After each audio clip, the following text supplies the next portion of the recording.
Halo Sobat Tirampot, selamat datang di podcast Bumi Tiram, ruang bincang inspiratif seputar dunia pelayaran dan kemaritiman. Saya Adinda sebagai host Tirampot hari ini, dan hari ini kita akan ngobrol santai tapi penuh makna tentang pengalaman taruna-taruni Poltek Pesumbar yang terlibat langsung dalam penjagaan posko angkutan lebaran 2025. Sudah hadir bersama saya dua narasumber yang luar biasa, Kamilia dan Fata. Halo Kamilia dan halo Fata, apa kabar? Halo Miss, halo juga Sobat Tirampot. Kabar baik, seneng banget saya bisa di sini buat memberikan pengalaman saya mengenai angkutan lebaran tahun 2025. Hai Miss, Alhamdulillah baik juga. Terima kasih sudah mengundang saya dan Fatah untuk hadir di podcast kita yang baik ini. Baik, sebelum kita masuk ke sharing session, boleh dong Kamilia dan Fata perkenalan diri dulu ya. Mungkin dari angkatan berapa dan sedikit cerita kenapa memilih Poltek Pesumbar sebagai jenjang pendidikan kalian selanjutnya itu. Oke, pertama perkenalkan, nama saya Fatah Fadila. Saya taruna remaja, taruna tingkat 2 dari jurusan Teknologi Nautika. Alasan saya memilih sekolah Poltek Sumbar ini, awalnya saya nggak punya minat ataupun punya keluarga dari pelaut. Nah, jadi waktu cari-cari sekolah kedinasan ikatan dinas yang ada di Indonesia, nemulah Poltek Sumbar yang kebetulan dekat dari rumah. Kebetulan rumah saya di Kota Padang. Nah, maka dari itu saya persiapkan diri untuk masuk ke Poltek Sumbar dan bergabung di kampus Bumi Tiram ini. Kalau saya Kamilia Karnidiati Usman, taruni tingkat 4, jurusan transportasi laut. Awalnya saya nggak kepikiran untuk masuk ke sekolah kedinasan. Namun setelah saya cari-cari, ternyata di Sumatera Barat ada sekolah kedinasan, yaitu Politeknik Pelayaran Sumatera Barat, yang menurut saya mempunyai peluang dan tantangan yang cukup besar, jadi saya tertarik untuk sekolah di sini. Wah, ngomong-ngomong ya soal fasilitas dan lingkungan belajar, program Jaga Posko itu termasuk dari bagian pembelajaran juga ya, di mana taruna-taruni bisa belajar dan praktek langsung ke lapangan mengenai kehidupan di pelabuhan. Selama Jaga Posko angkutan lebaran kemarin, taruna-taruni melakukan praktek di dua pelabuhan di Sumatera Barat. Yang pertama itu ada Pelabuhan Teluk Bayur, dan yang kedua ada Pelabuhan Muara Padang. Mungkin Sobat Tirampot penasaran sama aktivitas selama kalian di pelabuhan, bisa diceritakan sedikit oleh Fata dan Kamilia, seperti apa sih pelabuhan yang ada di Sumatera Barat itu? Oke, Miss. Jadi informasi sedikit ya tentang pelabuhan yang ada di Sumatera Barat ini. Jadi di Sumbar ini ada dua pelabuhan. Yang pertama itu ada Pelabuhan Muaro dan juga Pelabuhan Teluk Bayor. Nah, kalau Pelabuhan Teluk Bayor itu sudah ada sejak zaman kolonial Belanda. Dulu namanya itu adalah kalau nggak salah Emmahaven. Emmahaven. Nah, jadi itu tuh pelabuhan yang bisa dibilang sangat penting lah buat aktivitas ekspor dan impor yang ada di wilayah Sumbar dan juga sekitarnya. Nah, informasi yang saya dapatkan juga Pelabuhan Teluk Bayar ini sudah berdiri sejak tahun 1888 gitu. Luar biasa, sudah lama ya. Iya, Miss. Taruni Kamilia? Nah, selain itu, Pelabuhan Teluk Bayur memiliki melayani layanan kapal-kapal barang. Pelabuhan ini juga mempunyai terminal penumpang yang cukup besar. Fasilitasnya juga lengkap, mulai dari dermaga panjang, gudang penyimpanan, sampai terminal peti kemas yang lumayan besar. Kemudian, pelabuhan ini juga termasuk sebagai pintu dan keluar masuknya barang yang menjadi pusat kegiatan transportasi laut yang juga sibuk dan strategis di Sumatera Barat. Saat ini Pelabuhan Teluk Bayur dikelola oleh PT Pelabuhan Indonesia atau biasa kita sebut Pelindo yang memiliki fasilitas lengkap yang mempunyai dermaga sepanjang 1.565 meter serta mempunyai area terminal penumpang, gudang penyimpanan, gudang penumpukan, fasilitas curah cair, curah kering, hingga terminal peti kemas.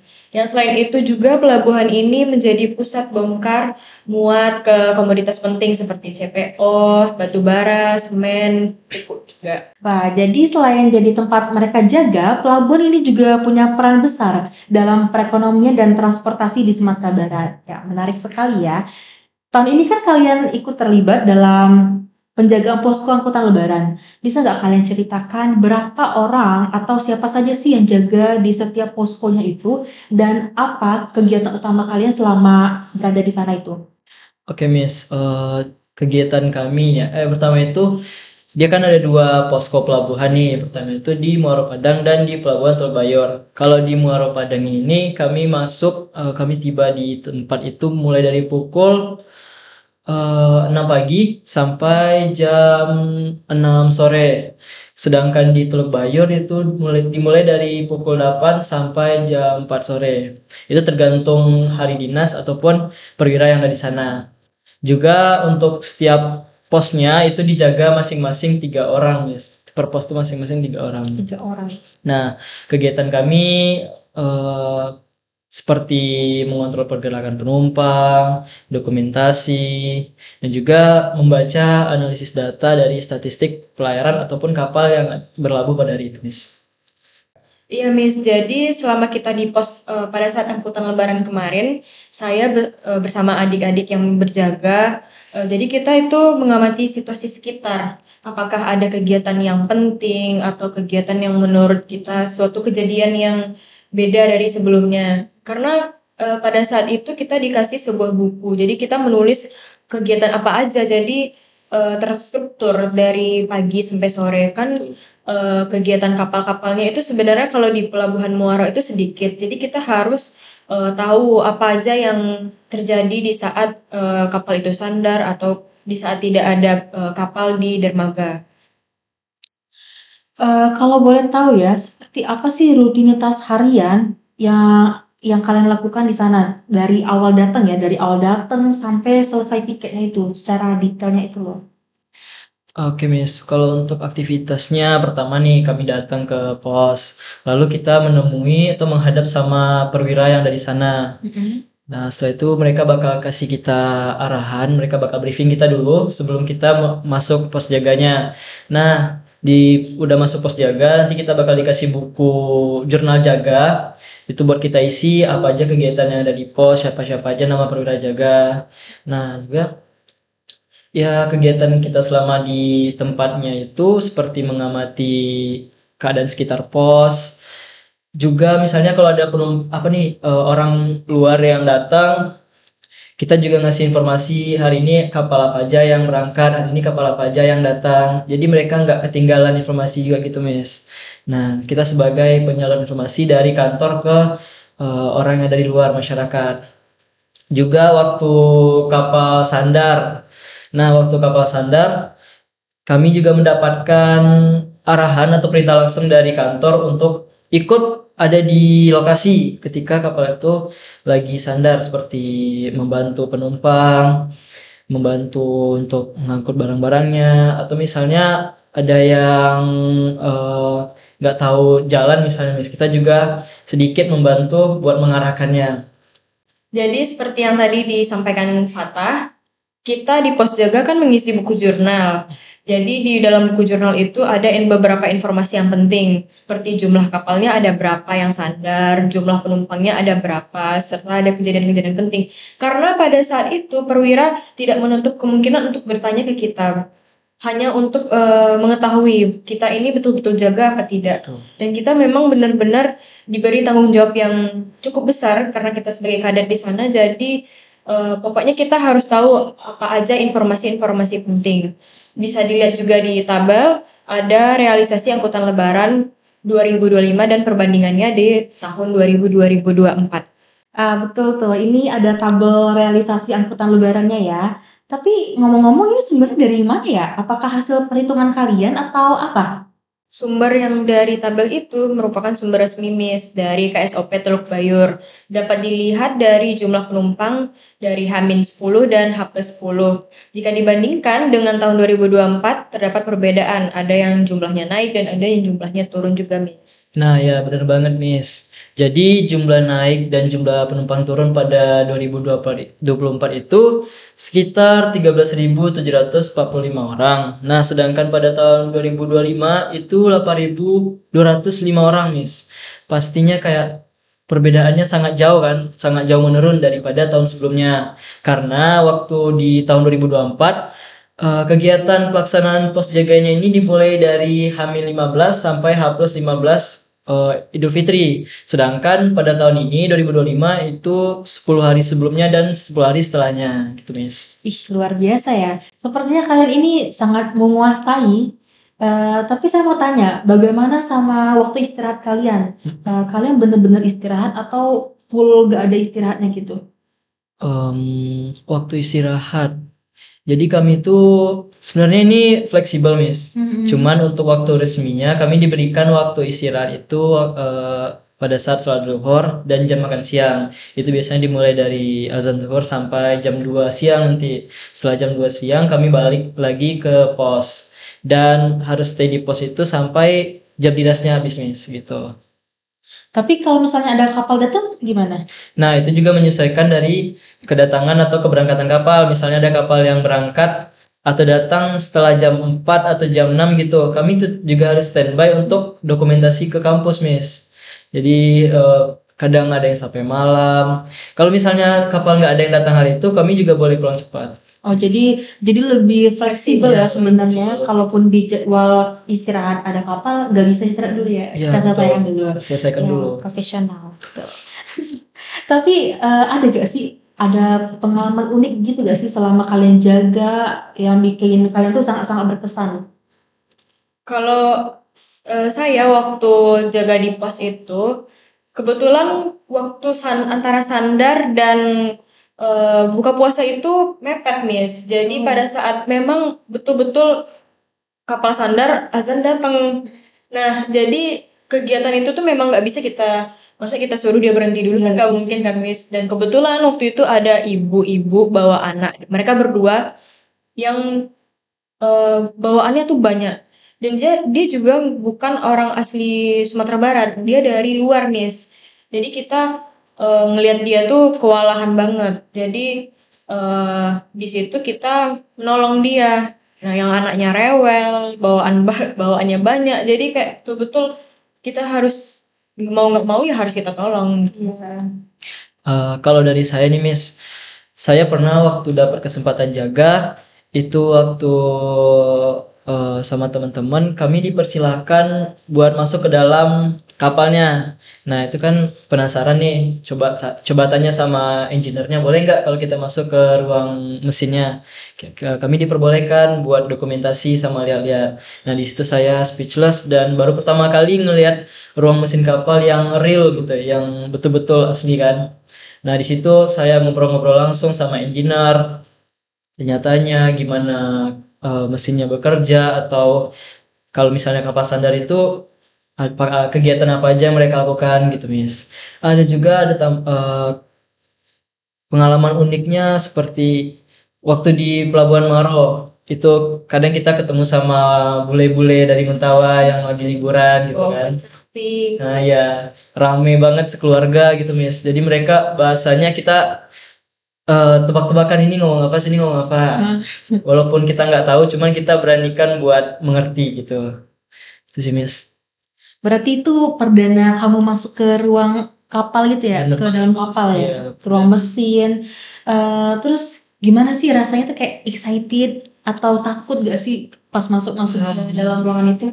Sebenarnya awalnya itu kayak kaget, saya pikir kan ruang mesinnya itu cuma seperti satu mesin gitu doang kan, Miss. Sedangkan yang dipelajarin kan memang banyak, cuman nggak tahu letaknya di mana. Setelah kita lihat ke dalam tuh ternyata ruangannya besar, luas. Ini di sini ada main engine-nya, ada boilernya, ada kompresornya, segala macam. Kalau kamu, Camelia kan tadi bantu penumpang ya. Terus selain kayak kewalahan tuh apalagi sih tantangan-tantangan yang kamu hadapin pas lagi bantuin penumpang itu selain bawaannya berat, bawaannya banyak gitu? Kalau tantangan waktu itu, dia kan berbeda bahasanya sama kita, Miss. Jadi antara dia nyerocos saja terus kita kan niatnya cuma pengen bantu karena memang pada saat itu cuma kita kadet yang jaga di sana. Jadi dia pun juga sibuk sama anaknya, belum lagi barangnya yang banyak. Pokoknya dia juga bingung juga, ini saya mau kemana katanya gitu. Terus saya juga ngarahin untuk tinggal deket di sini. Karena sebelumnya katanya dia cuman pergi ke Mentawai untuk pergi liburan. Jadi dia ternyata katanya di sana dia punya keluarga. Jadi baru mau mencoba Mentawai Fest yang ada di Muaro Padang. Oh, gitu ya. Jadi udah barang bawaan berlebihan, terus harus tahu sama bahasanya. Unik ya pengalamannya.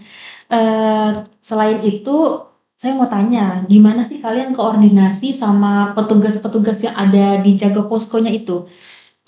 Koordinasinya tuh sebenarnya petugas-petugas mereka itu sangat ramah, Miss. Jadi mereka juga menerima kita buat jaga di sana, ngobrol-ngobrol. Kadang mereka sempatin buat nanya-nanya, dia udah makan belum, udah sarapan belum? Peduli ya? Ya, peduli. Ini kalau misalnya mau minum nanti minta aja ke belakang kantin, nah gitu, Miss. Jadi memang koordinasi sama petugas itu tuh bisa dibilang lancar. Kami juga enak bawaannya sama mereka. Dan mereka juga kadang cerita-cerita, ngasih-ngasih kami ilmu seputaran pelabuhan yang ada di sana, Miss. Berarti ada gak kayak briefing sebelum kerja gitu? Oh, pasti ada, Miss. Jadi Oke. ketika kami baru sampai di sana, itu kan kami menghadap dulu sama satpam atau petugas yang ada di sana.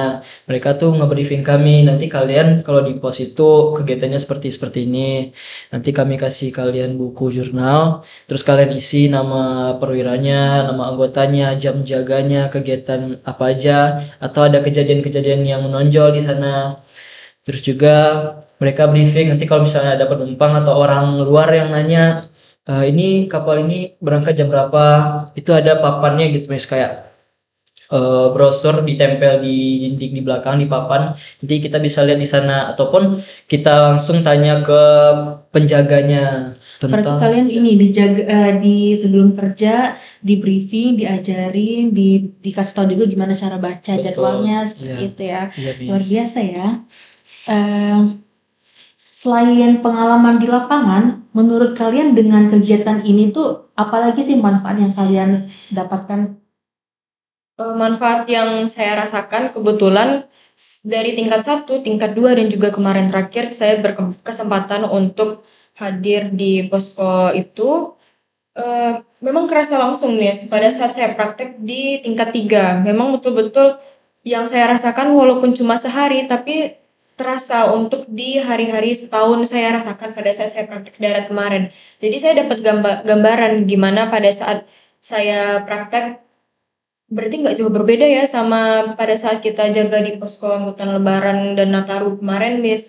Jadi menurut saya tuh menarik untuk membuat saya semakin percaya diri.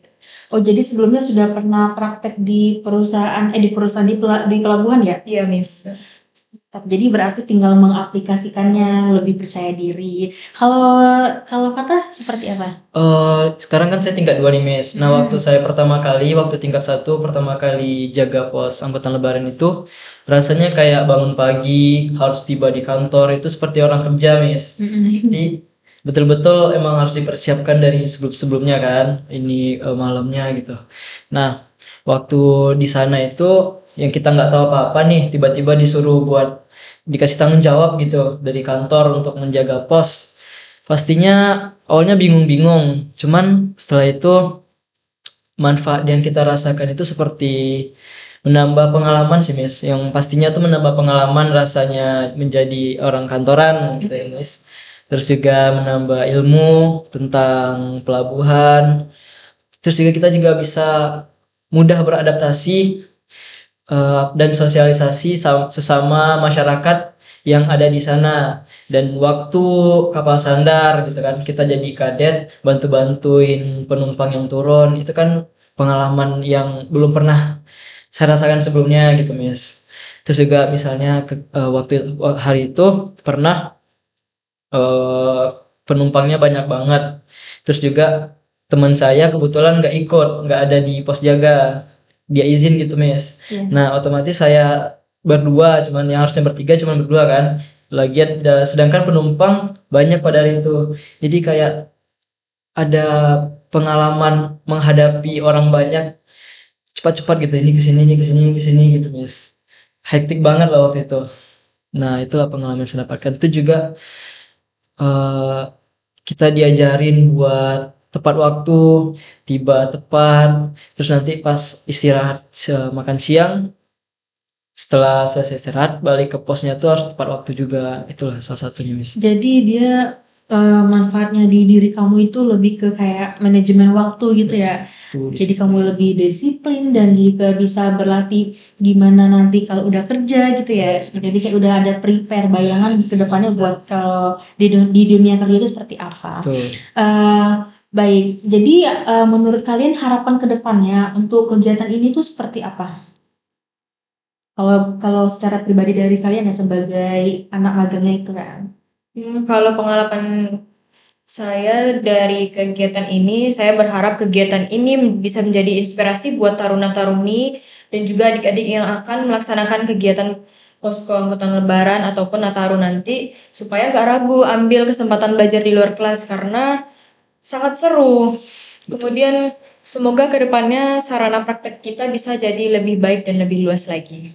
Nah, kalau dari saya harapannya bagi teman-teman yang dapat kesempatan buat ikut pos jaga angkutan lebaran ini untuk menggunakan kesempatan ini sebaik mungkin, karena kita juga mendapatkan beberapa manfaat lainnya seperti melatih kedisiplinan, ketepatan waktu, dan juga tanggung jawab yang diberikan.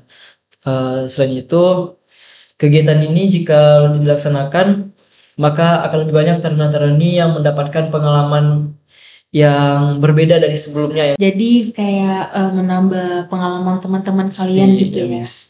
Jadi rugi kalau gak ikut Betul. jaga posko ya sebenarnya. Harus dicoba. Harus dicoba. Terakhir nih saya mau tanya, ada gak pesan dan kesan untuk dari kalian, untuk teman kalian, taruna-taruni ataupun untuk masyarakat yang sedang mudik gitu? Kalau untuk taruna-taruni, semoga kita selalu tetap semangat dan rajin untuk belajar karena kita nggak menutup kemungkinan kita akan bekerja di kapal atau di perusahaan. Kemudian untuk pemudik, untuk barang-barangnya diperhatikan lagi supaya agar tidak terjadi hal-hal yang tidak enak untuk dia pada saat mudik. Seperti bisa aja kan kita barangnya dikemasi terus dikargoin, dikirimin. Kalau kargo kan bisa jadi baik untuk dia nggak kewalahan. Terus tetap jaga keselamatan dan keamanan selama perjalanan, baik di darat maupun di laut. Benar banget. Nah, kalau untuk teman-teman yang mendapatkan kesempatan ini maupun tidak, agar dapat memanfaatkan kesempatan ini sebaik mungkin. Pesan saya untuk masyarakat yang ingin bermudik di lebaran selanjutnya, mari kita dukung rencana mudik ini dengan mengikuti arahan dari petugas yang ada di lapangan. Wah, sungguh obrolan yang sangat membuka wawasan ya, Sobat Tirampot. Mendengarkan cerita langsung dari Camelia dan Fata tentang serunya sekaligus penuh tanggung jawab dari menjaga posko angkutan lebaran di Pelabuhan Teluk Bayur dan Pelabuhan Muara Padang memberikan kita gambaran betapa pentingnya peran taruna-taruni Poltek Sumbar dalam mendukung kelancaran arus mudik dan balik. Jadi kita jadi tahu ya bagaimana kegiatan ini sebenarnya bukan sekedar penugasan, Iya, tapi betul. juga wadah pembelajaran berharga untuk mengaplikasikan ilmu di bangku kuliah langsung ke lapangannya.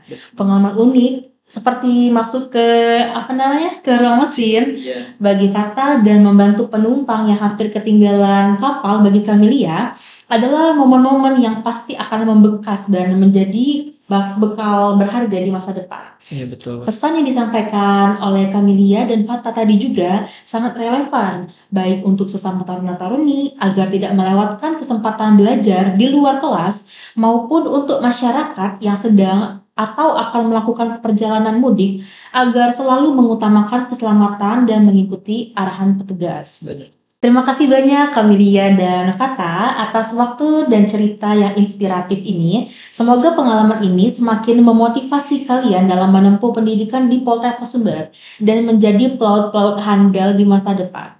Sobat Tirampot, demikianlah perbincangan kita kali ini. Semoga apa yang kita dengar hari ini bisa memberikan inspirasi dan informasi yang bermanfaat. Jangan lupa untuk terus mengikuti podcast Bumi Tiram untuk obrolan-obrolan menarik lainnya seputar dunia pelayaran dan kemaritiman. Saya Adinda, pamit undur diri. Sampai jumpa di episode selanjutnya. Bye-bye.